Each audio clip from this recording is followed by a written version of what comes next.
네. 게르만이나 그 밖에 인제 여기 아르달리온 뭐 리다 그다음에 펠릭스 뭐 이런 인물들이 나오는데 어떻게 그리느냐 화법 문체가 이렇게 그 작품의 파토스를 결정짓는구나 이렇게 하게 되는 생각하게 되는데 일단은 일탈이 너무 많고 언어 유희가 너무 심하고 예를 하나 들어 볼까요? 오르로비우스라는 인물이 나옵니다. 이제 변호사인데 이 세 인물을 인제 등장을 시키는데 뭐 "내가 변호사를 만나러 갔다." 이렇게 해도 되고 뭐 "우리 앞에 뭐 변호사가 나타났다." 이렇게 해도 되는데 자, 우리는 이 챕터를 어떻게 시작할까?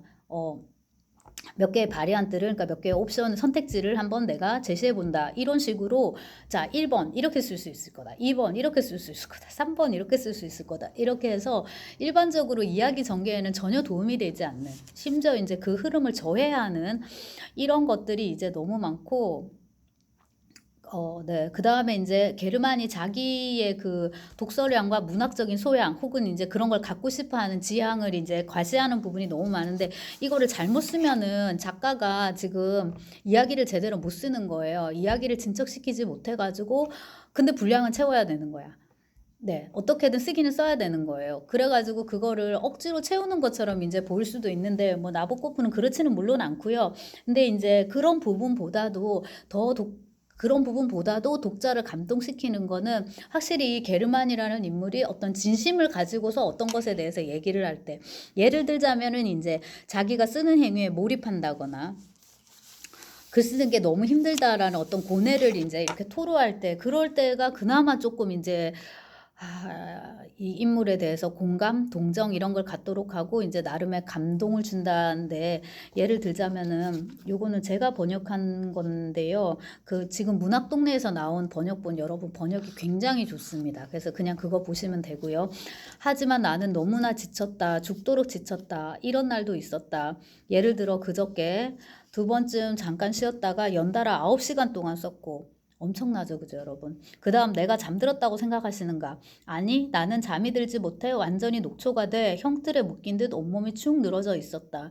끝을 내려는 대체로 이야기할 것이 아무것도 없는 지금 다 써버린 이 종이와 작별하자니 몹시 아쉽지만 작별해야 하고 다시 읽고 고치고 봉해서 용감하게 붙여야 한다. 그리고 나는 아프리카든 아시아든 아무튼 더 먼 곳으로 떠나야 하는데 정령 움직이기가 싫구나. 정력 안식을 갈망한다. 아닌 게 아니라 독자가 상상하게 하라. 모종의 이름으로 살아가는 인간의 처지를 다른 여건을 어떻게 못해서가 아니라 쭉쭉쭉 나가는데 제가 감동적이다라는 예문으로 읽어 드린 건데 조금 더 감동적이지가 않고 그러니까 이게 인제 그 현란한 언어의 유희, 말의 향연인 거잖아요. 이야기 진전에는 별로 필요하지 않은. 이런 것들이 왜 이렇게 많이 나오는지 그죠? 그래서 아마 나보코프도 그 쓰면서 느꼈을 것 같은데 요 절망은 지금 문학동네 번역본으로 한 200 몇십 쪽 정도 됐던 것 같아요. 근데 인제 그 롤리타하고 여러분 비교를 해 보시면 똑같이 그 고백체 소설인데 인제 롤리타는 험버트가 인제 자기의 그 범죄를 인제 고백하는 그 소설이잖아요, 그것도 똑같이. 근데 절망에는 있고 롤리타에는 다시 절망에는 없고 롤리타에는 있는 것 하고 묻는다면 많은 게 있어져요. 많은 게 생겨요. 이제 더 잘 쓰게 되고 그렇긴 한데 가장 핵심적인 건 사랑인 거예요. 근데 여기 절망에서 게르만은 전혀 페리스 사랑하지 않거든요. 그 뭘 사랑하나 얘는? 딱히 마누라인 그 리다를 사랑하는 것 같지도 않고 리다를 사랑하면은 리다가 그 아르달리온하고 이런 관계에 있다라는 걸 그러니까 사촌하고 말하자면 바람이 났는데 그거를 알 듯 말 듯 몰라요. 혹은 알면서도 인지하려고 하지 않아요. 제 생각엔 아는 거는 같아요. 그 현장을 가서 어쨌거나 이렇게 보는 걸 보면 그걸 몰랐을 리는 없을 것 같은데 부인을 딱히 사랑하는 것도 아니고 그다음에 이제 지금 자기가 해하려는 어떻게 하려는 어쨌거나 이 대상에 대한 어떤 사랑이 있지도 않아요. 근데 롤리타는 다르죠. 기본 연애 소설로 우리가 또 읽을 수 있는 측면이 있고 롤리타를 어쩔 수 없이 사라지게 마련인 어떤 우리 인생의 한순간 그러니까 거기서 인제 롤리타가 몇 살부터 몇 살까지인가요? 제가 좀 읽은 지가 쪼끔 오래됐는데 그러니까 소녀에서 그 이차 성징이 나타나면서 처녀로 넘어가기 전에 아주 짧은 고 순간인 거잖아요. 그 순간에 인제 여자애를 사랑하는 그런 일종의 약간 도착증적인 그런 인제 성향이 이 험버트에게 인제 있는 건데 첫사랑이 그렇게 가 버렸기 때문에 그 순간에 인제 여자만을 좋아하는 거예요. 그래서 인제 이거를 우리가 다른 식으로 많이 인제 롤리타를 접하게 되는데 좋지 않은 근데 이제 소설 자체를 보면은 고 순간 순간 찰나에 대한 사랑이라고 표현할 수도 있을 거고, 그건 이제 우리 인간 존재를 말하는 거니까 모든 거는 다 한시적인 거니까 그렇게 생각할 수도 있을 거고요. 근데 굳이 그렇게까지 가지 않아도 이제 그건 어쨌거나 사랑에 대한 소설이니까 그만큼 진정성이 있고 절박하고 그런 게 있는 거예요. 근데 이제 이 절망에는 그게 이제 전혀 없다라는 거. 그래서 작품의 길이가 좀 더 길었으면은 굉장히 지루해졌을 것 같아요. 근데 지금 이제 이 분량에서는 이런 미학적인 이제 그 유의가 이제 어느 정도 허용이 되고 독자도 그걸 이제 그 자체로만 즐길 수 있는 그런 이제 여유가 그나마 이제 생긴다는 겁니다. 그래서 보시면은 형식상으로 이런 식의 계속 반복과 대꾸가 막 일어나, 했던 말 또 하는 것 같고 막 이런 느낌으로 계속 이탈도 하는 것 같고. 근데 이것도 저희가 이제 그 영구적인 관점에서, 비평적 관점에서 조금 이제 변호를 해주자면, 주제상의 비례, 주제상의 반복, 이거하고 이제 맞아 떨어진다는 거죠. 형식적으로 이렇게 대꾸와 반복이 있는데 주제상으로도 이런 대꾸와 반복이 있다. 바로 뭐냐 하면은 분신 테마입니다. 닮음이라는 거. A하고 B가 뭐처럼 닮았다라는 거. 그래서 게르만이 이제 그런 강박을 갖고 있어요. 펠릭스가, 혹은 여기서 이제 페리스죠. 페리스가 나를 닮았다라고.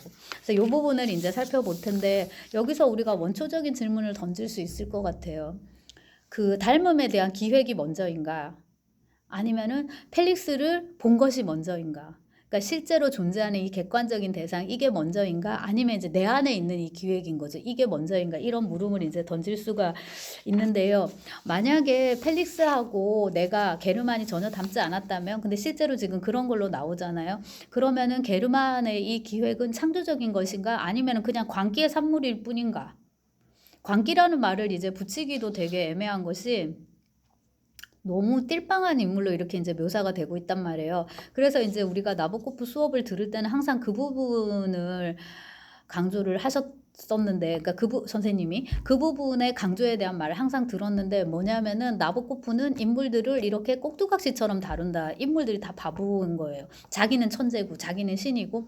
그래서 인물들이 다 이런 얼뜨기 이런 건데, 이제 뭐에 되게 몰입하다가 결과적으로는 이제 파멸하는 그런 식으로 이제 다 갑니다. 거기 루진의 방어에서는 루진이 체스 기사거든요. 근데 체스 말고는 아무것도 할 줄 몰라요. 이렇게 남자 주인공인데 그런 남성적인 그런 부분도 되게 이제 거세돼 있거나 유아적으로 되게 퇴행해 있고 오로지 체스밖에 몰라요.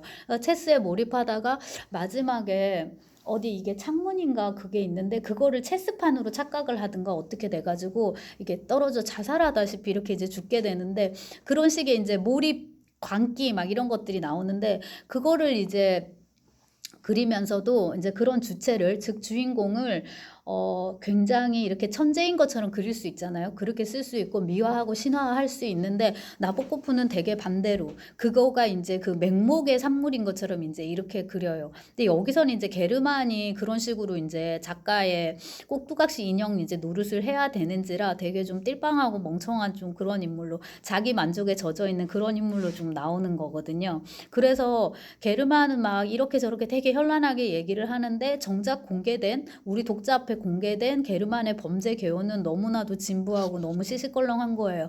근데 제가 이제 앞에서 조금 말씀드린 이제 그 부분인데, 펠릭스를 이제 봤죠. 잠깐만 진정해 이제 이렇게 하면서 별거 아니야 이렇게 말을 했는데, 닮았으니까 그거를 보고 이제 범죄 시나리오를 이제 이렇게 짠단 말이에요. 일단은 펠릭스는 그냥 물건이 아니니까, 사람이니까 펠릭스를 먼저 꼬셔야 되는데, 펠릭스를 이제 꼬이는 방식이 일자리 준다고. 근데 이제 펠릭스는 홈리스 뭐 이런 인물이라 일자리나 뭐 이런 게 되게 필요한 인물이거든요. 근데 이제 펠릭스가 생각하는 일은 뭐더라? 뭐 대리운전 뭐 이런 류의 일인데, 이 게르만이 제안하는 일은 뭐냐면 대역이에요, 대역. 그러니까 그 영화를 찍는데 너는 이 차를 타고서 이제 쭉 그냥 달리기만 하면 돼. 이제 이런 식으로 하고, 자, 옷을 갈아입어. 이제 이렇게 한 다음에 죽이는데, 아무튼 이제 그 영화 대역을 제안을 하게 돼요. 근데 이 제안하는 아르바이트 자체도 나름대로는 악귀가 잘 맞아요. 그쵸, 여러분? 오리지널 배우가 있고, 그 다음에 이제 대역을 쓰고, 그 다음에 이제 오리지널이 있고, 그 다음에 분신이 있고. 그러니까 닮은 분신이라는 이 테마 자체가 그 원상을 일단 전제로 하는 거기 때문에 그 자체가 이제 범죄일 수 있다라는 얘기가 나중에 가면은 나오죠. 그러니까 요렇게 해서 이제 죽이는데, 그렇게 하기까지 자기 딴에는 엄청난 계획을 세워요. 여기서 약간 거치적거리는 인물이 이제 아르달리온이 사촌인데 얘는 되게 삼류화가다라는 식으로 게르만을 얘기를 하거든요. 근데 이제 나중에 아르달리온이 하는 얘기를 들어보면은 게르만 너야말로 삼류 소설가도 못 되는 그런 소설가를 흉내내는 얼뜨기 소설가야. 이제 이렇게 되는 거죠. 자, 그래서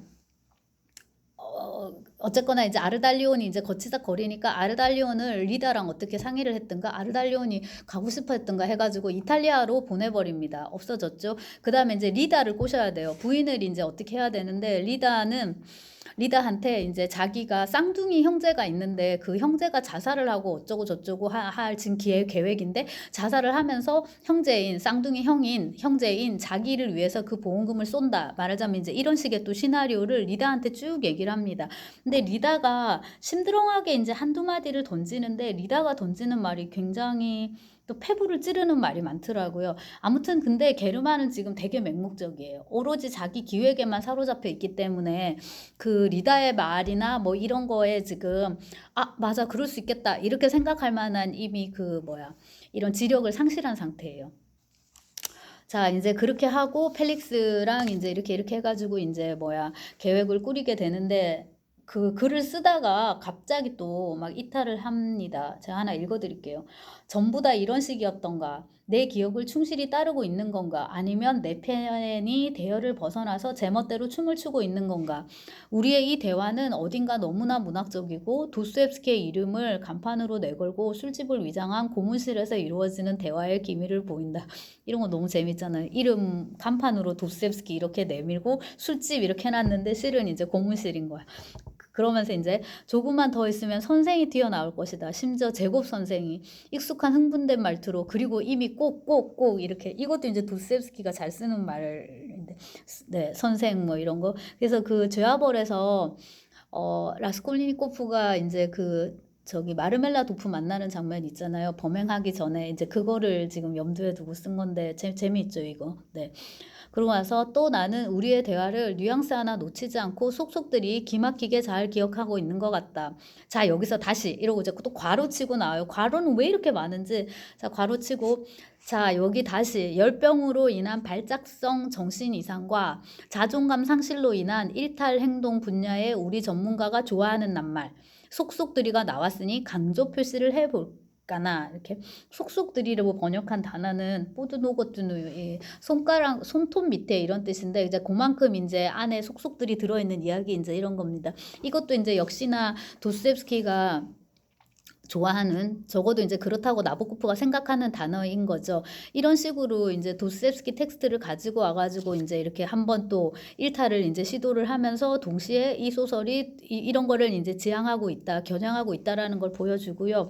그 다음에 이제 이쪽에 변호사를 이제 또 이렇게 이제 여사 또 설득을 해야 돼가지고 여기서 이제 가짜 편지를 또 하나 쓰는데 편지를 이게 자기가 써요. 근데 이게 리다의 지금 가짜인데 가짜로 전제된 그 리다의 정부가 쓴 것처럼 이제 이렇게 위장을 하는 거잖아요. 그러고 근데 실제로 또 리다 정부가 있어요. 그게 이제 아르달리온인데 이 현실은 정말 보지 못하고 자기만의 이제 이 스토리를 짜는데 이제 골몰에 있는 거죠. 편지를 쓴 다음에 이거 이제 우체통에 갖다 놔야 되는데 이렇게 눈을 이렇게 실제로 이렇게 실눈을 뜨고 안 보이는 것처럼 해가지고 얘야 이거 좀 저기다 넣어줄래 하면서 이제 또 어떤 애를 또 등장을 시킵니다. 근데 이런 부분도 굉장히 기교적으로 썼어요. 진짜 기교의 작가예요. 근데 나보코프가 이렇게 기교의 작가로 남다가 처음에 나보코프가 한창 읽힐 때 현역으로 이른바 활동할 때는 저거는 기교의 작가다.